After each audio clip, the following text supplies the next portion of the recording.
තෙරුවන් සරණයි ඔයාලට අදත් මම ඔයගොල්ලන්ට ගෙනාවා ගෙවල් වල තියෙන ලොකු ප්‍රශ්නයක් තමයි සමහර මිනිස්සු කතා කරන හොඳට ඇහිලා තියෙනවා මේ ප්‍රශ්නය සමහරු කියනවා මට මොනවා හරි ඇඟට ශරීරයට විසක් ඇවිලා කවුරු හරි විසක් දීලා මොන හරි දෙයක් කරලා අන්න වගේ දේවල් මිනිස්සු අතරේ තියෙනවා. එතකොට ඔයාගේ වයිබ් එක හොඳයි නම් ඔයා කාටවත් කවදාවත් වරදක් කරන්නේ නැත්නම් කරන්න හිතන්නේ නැත්නම් ඔයාට කවදාවත් ඒ කරන දේවල් විස වදින්නේ නැහැ. ඒක සත්‍යයක්. මොකද හේතුව මං හොඳට දන්නවා. ඒක මං අත්දැකීමෙන් දන්න දෙයක්. මිනිස්සු ගෙදරට ඇවිල්ලා කියලා තියෙනවා අහවල්ලු අහවල් දේ කරනවා මේගොල්ලෝ මේ දේ කරනවා මේගොල්ලෝ මේ විදිහට බනිනවා කියලා තියෙනවා. නමුත් කවදාවත් ඒ විස අපිට වදින්නේ නෑ. ඒකට හේතුව තමයි අපේ හිත, අපේ හදවත හොඳ වෙන්න ඕනි. අපි කාටවත් කිසිම කෙනෙකුට වරදක් කිරීමේ හදවතක් අපි ගාව නෑ. අපි කරන්නේ හොඳ දේවල්.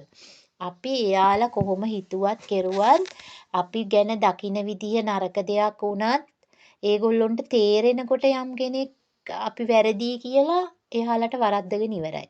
ඒ නිසා අපි කිසි දවසක හීනෙන්වත් හිතන්න හොඳ නෑ කිසි කෙනෙකුට අපිත් එක්ක තරහෙන් ඉන්න මිනිසෙකුටවත් වරදක් කිරීම නම් හිතේ තියන්නම හොඳ නෑ.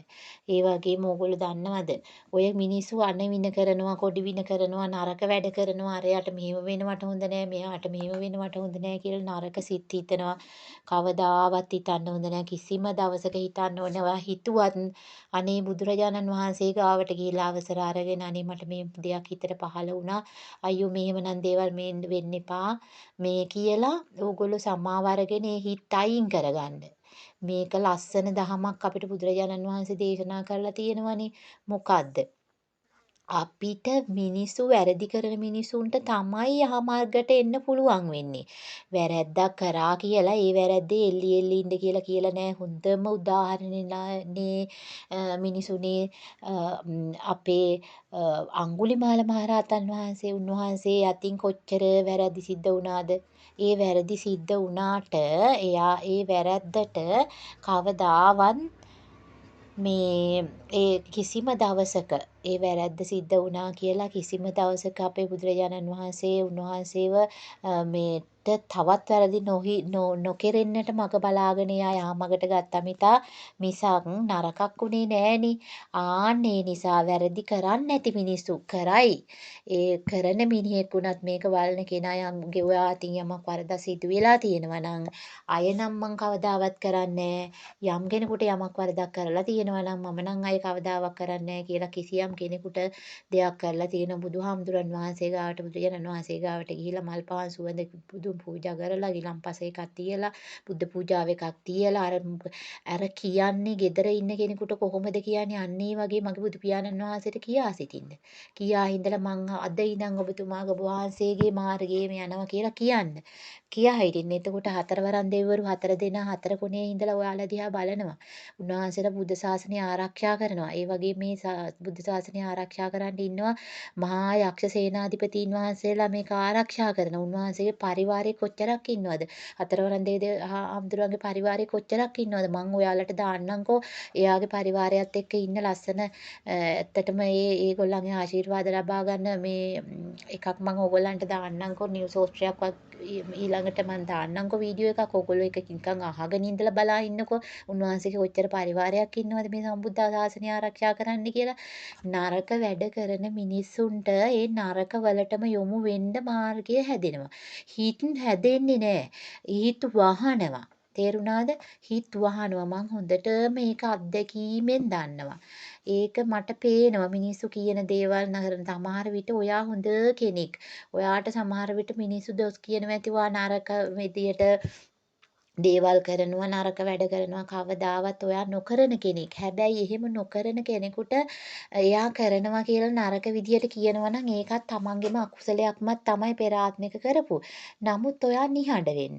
නිහඬ වෙලා ඉවසගෙන දරාගෙන ඉන්න. ඒගොල්ලන්ට ඒක තේරෙනකොට එයාලා ඒකෙන් පස්සේ පසුතැවිලි වෙයි.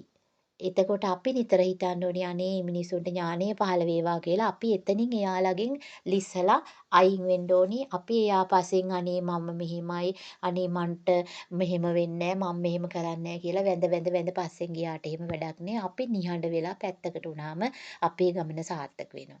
එහෙනම් මං අද ඔයාලට ඉතින් ඔච්චර ටිකක් කියන්න කියා දෙන විට මං දන්නවා මගෙත් එක්ක ඉන්න අය ඔයාලා මේක අහන්න නිසායි මම දාන්නේ. එහෙනම් මං ඔයාලගේ දැන් ඔයගොල්ලන්ට හිතෙනවා නම් යම්කිසි විසක් ශරීරගත වෙලා තියෙනවා. යම්කිසි දෙයක් ඔයාලට කැවිලා තියෙනවා.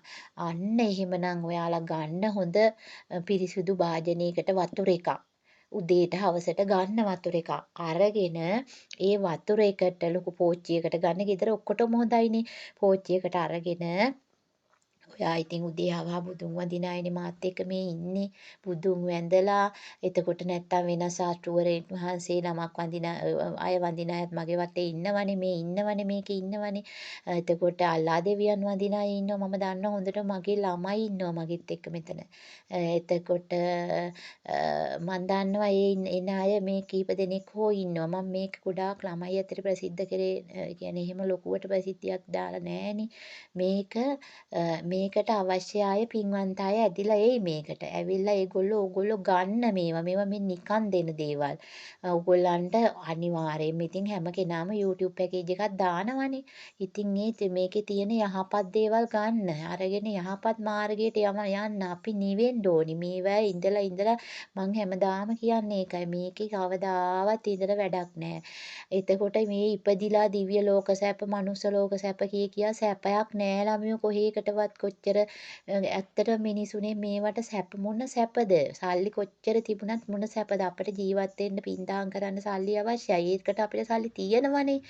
එතකොට අපි හිතන්න ඕනි අපි මේක කර මේවා හොයා සල්ලි හම්බ කර මෙතන මේකේ රැඳෙන්න නෙමේ අපි ඊළඟ ගමන ස්ටෙප් එක කොහොමද තියන්නේ මොන විදියටද අපි ඒ ගමන යන්නේ කියලා අපි ඉගෙන ගන්න ඕනේ. අන්න ඒකට සූදානම් වෙන්න කිසි කෙනෙකුට අනවින කොඩි වින කරන්න තියා හිතන්න තියා කවදාවත් හොඳ නෑ ආයේ ඒවා ඉතින් අර ඔයා පස්සෙන් එනවම තමයි. ඒක ඉතින් කතා කරලා වැඩක් නෑ කිසිම දවසක හිතන්න එපා. ඔයාට යමක් විසක් හෝ කැවිලා තියෙනවා නම් මෙන්න මේකට ලොකු පෝච්චියක් මං කිව්වා වගේ වතුර පෝච්චියක් ගන්න බුදුන් දහම් වඳින්න. වැඳලා අරගෙන මෙන්න මේ ගාතාව ඒකට 7 දවසක් කියන්න 9 වාරයක් කියන්න 9 7 දවසක් කියන්න 21 7 දවසක් කියන්න. ඒකේ තියෙනවනේ යම්කිසි සංඛ්‍යාතයක්. ඒ හේින්දා ඔයාගේ කම්පන සංඛ්‍යාතය වැඩි කරගන්න. සමහරුන්ට මොනවා කිව්වත් මොනවා කෙරුවත් ඒව හරියන්නේ නෑනේ කියනවා. නෑ තමයි. ඒකට හේතුව හදවත ලස්සන වෙන්න ඕනි.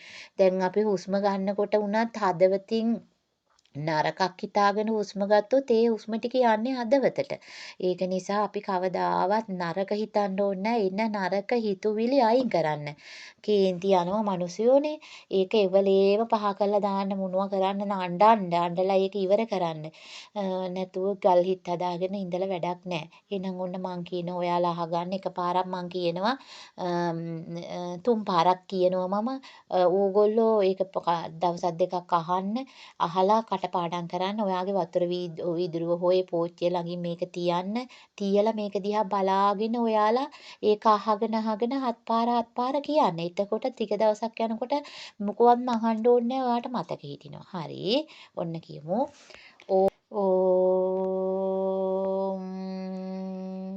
සුදර්ශනාය විද්මහේ මහද්වලාය ධීමහි තන්නෝ චක්‍ර ප්‍රචෝදයාත් ටයාටා ඕම් බේකාංසේ මහා බේකාංසේ රස සමුද්ගතේ සෝහා ඕම් සුදර්ශනාය විද්මහේ මහද්වලාය ධීමහි තන්නෝ චක්‍ර ප්‍රචෝදයාත් ටයාටා ඕම් බේකාංසේ මහා බේකාංසේ රස සමුද්ගතේ සෝහා ඕම් සුදර්ශනාය විද්මහේ මහජ්වලාය ධීමහි තන්නෝ චක්‍ර ප්‍රචෝදයාත් ටයාටා ඕම් බේකාංසේ මහා බේකාංසේ රස සමුද්ගතේ සෝහා ගුරුර් බ්‍රහ්මා ගුරුර් විෂ්ණු ගුරුර් දේවෝ මහේශ්වරා ගුරුර් සාසත් පරබ්‍රහ්මා තස්මයි සී ගුරුවේ නමః ලෝකා සමස්තා සුඛිනෝ භවන්තු සසස්